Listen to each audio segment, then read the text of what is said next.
Amen. Bless ba tayo mga kapatid? Amen. Amen. Amen. Palakpakan naman natin ang Lord para matanggal yung konting. Hallelujah. Thank you.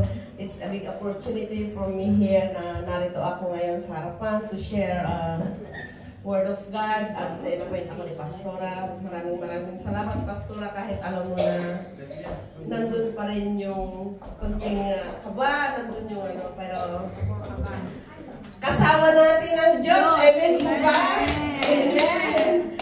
Yung kinanta ni Jesus no, nakasama natin ang Diyos ngayong gabi. Pero ang pamagat ang aking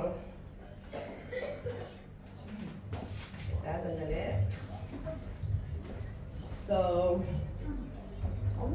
ang title, ang pag-aral natin ngayon for tonight ay kung paano ini-instruct tayo ng Panginoon sa ating mga panalangin.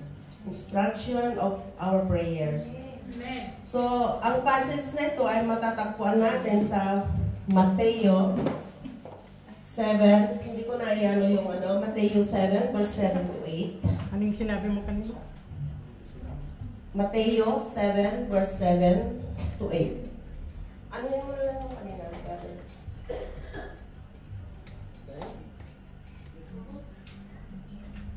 Anong sabi dito sa Mateo 7 verse 7 to 8? Ask and it will be given to you.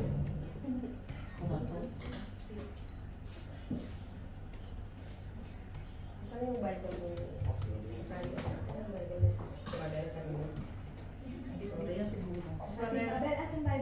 yung Bible mo? Babasahin ko. Kasi may mga babasahin dito. Sorry. Amen. Maaga tayo ngayon kasi ako mag-share. Amen. Palakpakan ulit natin ang Lord. Ano ba yan? Di ba? Napakasaya. Masaya. Di ba? Ang ganda yung praise and worship natin. Amen. Amen. Ang sinasabi dito sa Mateo 7 verse 7 ay, dahil hindi mano ni,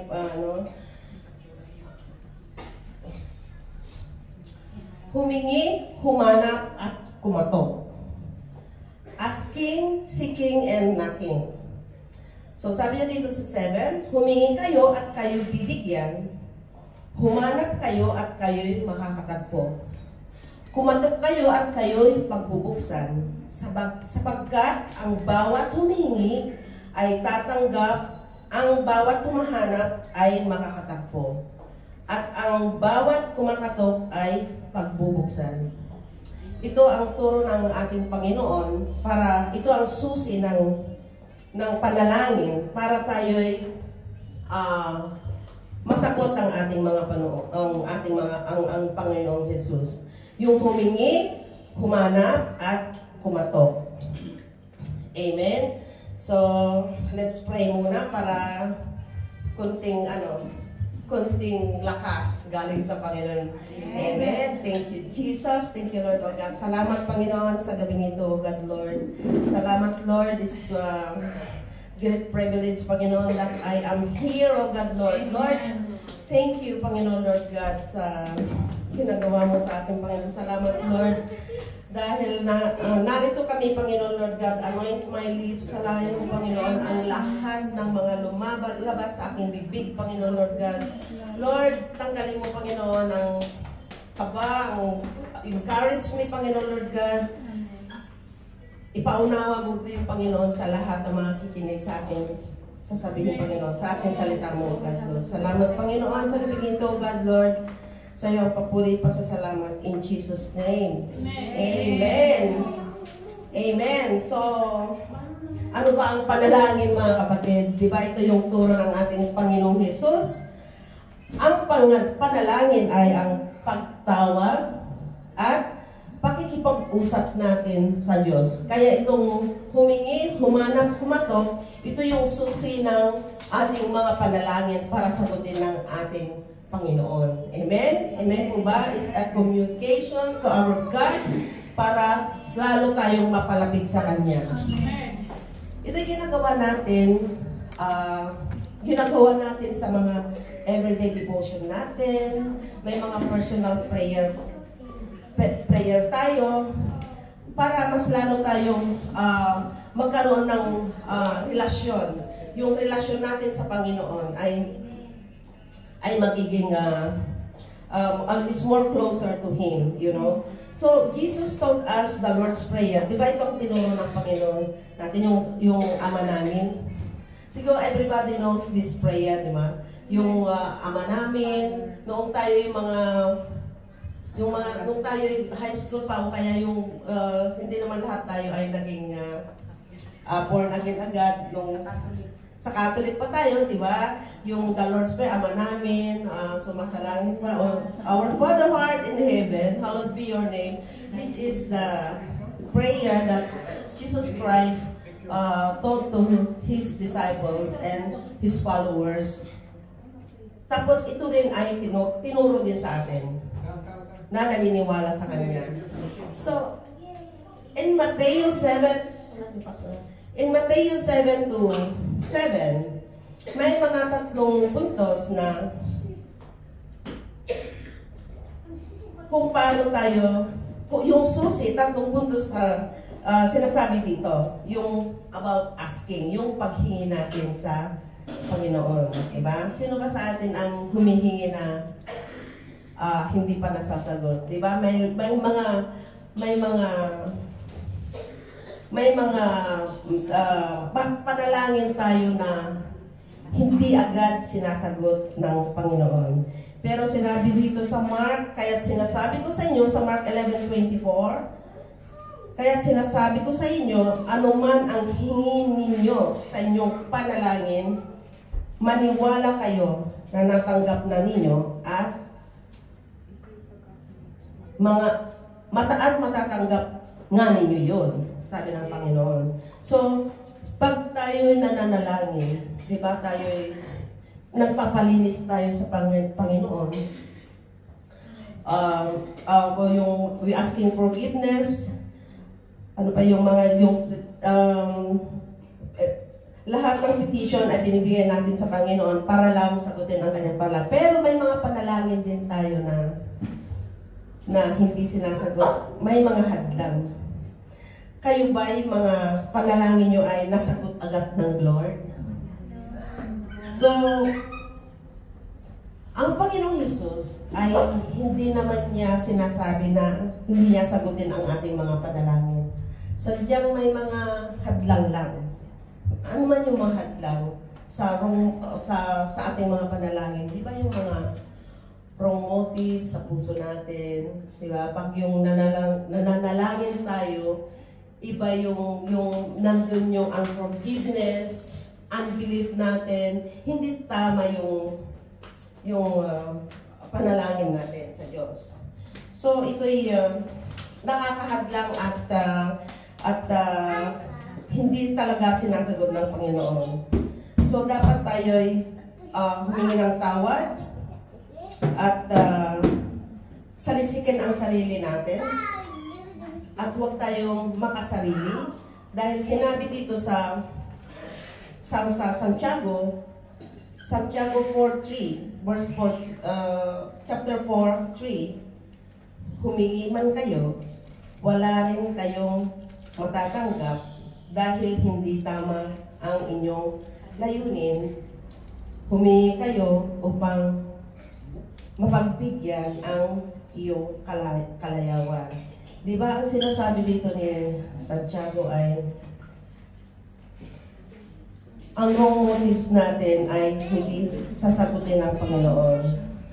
Yung kalayawan lang natin, lalo na hindi kalooban ng Panginoon, yung hinihingi natin, ay talagang hindi niya ibibigay sa atin. So, ano yung key? Ano yung susi or secret para tayo ay sagutin ng Lord? Di ba yung obedience natin? Yung pagsunod. Pagsunod sa kalooban ng Panginoon. Kaya tayo, huwag tayong don't stop asking. Amen. Amen? Amen po ba? Don't stop asking sa Panginoon. O kaya examine ourselves kung hindi natin kung hindi nasasagot yung panalangin natin sa Diyos, di ba? Ganun ang ginagawa. Dahil kung meron din instant, kung talagang yung right motives ng ating mga kalooban na dinudulog natin sa Panginoon, sinasagot naman yun ng Lord, di ba? So, huwag tayong matubili na mag-ask sa Panginoon. Di ba? Amen? So, pangalawa, dito sa seeking, humanap. Di ba? Humanap. Sorry. Ang sabi pa dito ay, humanap kayo at kayo'y makakatakbo. Sabi dito. So, paano natin hanapin ang Panginoon? Paano natin siya hanapin? Diba? Through prayer din. Amen. Through prayer. Amen? At repentance, obedience, tapos mag-humble tayo sa Panginoon. Tapos by doing this habit of seeking God, at yung nagpupursige tayo na hanapin siya, di ba, lumalapit yung Panginoon, nararamdaman natin yung presensya niya, yung blessing niya, tapos yung power na binibigay niya sa atin, di ba, pag yung nandun yung kalakasan natin, nandun yung peace of mind, lahat naman tayo sigurado ay nararamdaman natin, di ba? Amen? Amen po ba? Mag-amen. Ang natin ang Lord. Amen. So God draw near to us. Sabi niya, nararamdaman natin yung presensya ng Lord. Amen? So sa Isaiah 55:6, anong sabi dito? Hanapin mo si Yahweh habang siya'y matatagpuan at manalangin ka sa Kanya habang siya'y malapit pa.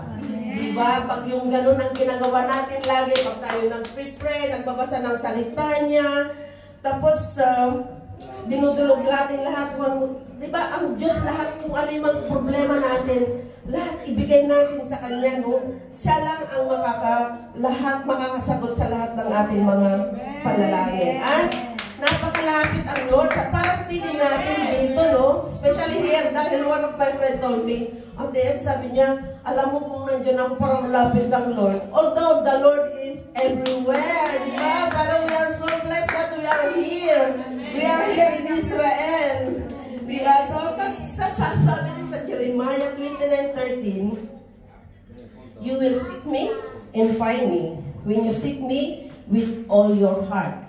Sabi niya dito, dapat hanapin natin ang Lord with all our heart. Diba? Kung may mga bagay tayong na nawawala, diba? So, hinahanap natin yung mga anumang gamit na, especially may nawala tayong mga gamit, kahit cellphone na lang. Hindi naman yung diba? Talaga, o kaya yung mga hikaw kahit maliit lang, and it's very precious to you, for you. Ang gusto ng Lord, yung ligligin mo, hanapin mo. So, ganun din sa paghahanap natin yung mga nawawala natin mga gamit, or cellphone, or gold man yan. No, dapat yan, halughugin mo yung buhay, especially if you know na doon lang mismo sa loob ng bahay, di ba? After that, talagang balagan na yung bahay mo eh. Dahil hinahanap mo yung gusto mo. Yan ang gusto ng Lord. Talagang pinigilin mo siya, kukunin mo siya. So, sa mga salita niya, sa mga word of God na binabasa natin everyday, yun ang gusto ng Panginoon. Amen po ba? Di ba? Yung ginagawa natin. Amen. Amen. So, ang sabi pa dito, seeking God is an opportunity to grow more our relationship with Him. Totoo ito, di ba? Pag yung hinahanap natin ang Panginoon, para yung growing is like, lumalago tayo sa relasyon sa Panginoon. Di ba? Nagkakaroon tayo ng intimacy sa Lord. Di ba? Nagkakaroon tayo ng peace of mind. Yung bang, mararamdaman mo na lang na, Lord, parang ang dami mong problema, pero nandun din yung kapayapaan sa puso mo, di ba? So, I know that lahat tayo ay nararamdaman ito. Alalahanin natin, pag we spend time in praying by seeking God in His Word, ito ang word niya, God give us clarity and wisdom. Anong binibigay sa atin? Yung kaliwanagan at saka yung karunungan. Di ba? Karunungan. Lahat tayo nag-aaral. Palakpakan naman natin. Di ba? Nagkakaroon tayo ng karunungan. Dahil dati din. Ako rin, example ko rin yung sarili ko. Hindi ko talaga maintindihan. Kahit sa English man, ang hirap. Tapos ginugoogle ko pa, ganito palang ibig sabihin. So, di ba? Nagkakaroon tayo ng karunungan sa pamagitan ng tulong ng ating kung lumalapit tayo lalo sa Kanya. Hindi man nasasagot ng Panginoon ang ating mga panalangin. Through seeking Him, we will find peace and assurance to His plan. Sabi niya dito, through seeking Him. Kahit hindi na niya nasasagot, di ba? Kahit matagal na hindi nasagutin ng Panginoon ang ating panalangin. So, keep asking, keep seeking. Tapos, pero yung assurance yun na mayroon kang peace of mind. Tapos, may assurance ka na yung plano niya sa'yo ay nandun na yung assurance mo na talagang you have a good future. Di ba? Amen? Amen po ba? So, di ba? Kaya, keep asking, keep seeking to the Lord. Amen? So, ay malapit na ako. Di ba? Ang sarap naman dito. Ang saya natin, di ba? So, ang tatlong puntos, di ba? So, di ba makadali tayo? Ang tatlong puntos natin yung pag kumatok tayo, knocking the door. So, knock and it will be open to you. Kumatok daw tayo para tayo ay pagbubuksan. So, ano yung pag kumatok tayo, anong kinakatokan natin, di ba, yung door? Who is door? Sino yung door na yon? Di ba? Ang door ay si Jesus Christ. Dahil sinabi niya dito sa John 10:9, amen. Ang sinasabi niya dito, I am the door.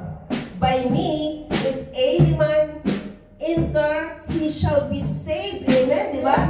Pag sino ang pumasok ka sa door na yun, pag tayo kumakatok lagi sa Diyos, masisave tayo. Di ba? Kung isipin na lang natin ang ginawa ng Panginoong Jesus doon sa cross.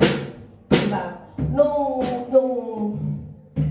siya nasa cross, nung siya nasa cross, yung dugo niya, yung the gate of heaven was open. Open for our salvation. Amen. Diba? Salvation dahil our sin was forgiven. Free na tayo na makalapit sa Kanya. Tayo lang naman kasi ang lumalayo sa Lord. Diba? Ang Diyos nandyan lang yan. Yung door na sinasabi ng Panginoon ay hindi yan nakalak. Tayo lang ang talagang hindi kumakatok sa Kanya. Diba? Amen? So, ang Panginoon ay may plano sa atin. Greater than we can imagine. But if we keep asking, if we keep seeking to the Lord, and if we keep knocking. Amen? Amen. So, diba? So, 5 minutes na lang. Diba? Go. So, okay, di ba? Yun ang, that's why I encourage everyone, mga kapatid. I encourage everyone to us, humanap tayo, humingi, humanap, at kumatok dahil ang Diyos ay nandyan lang para sa atin. Amen. Amen? Diba?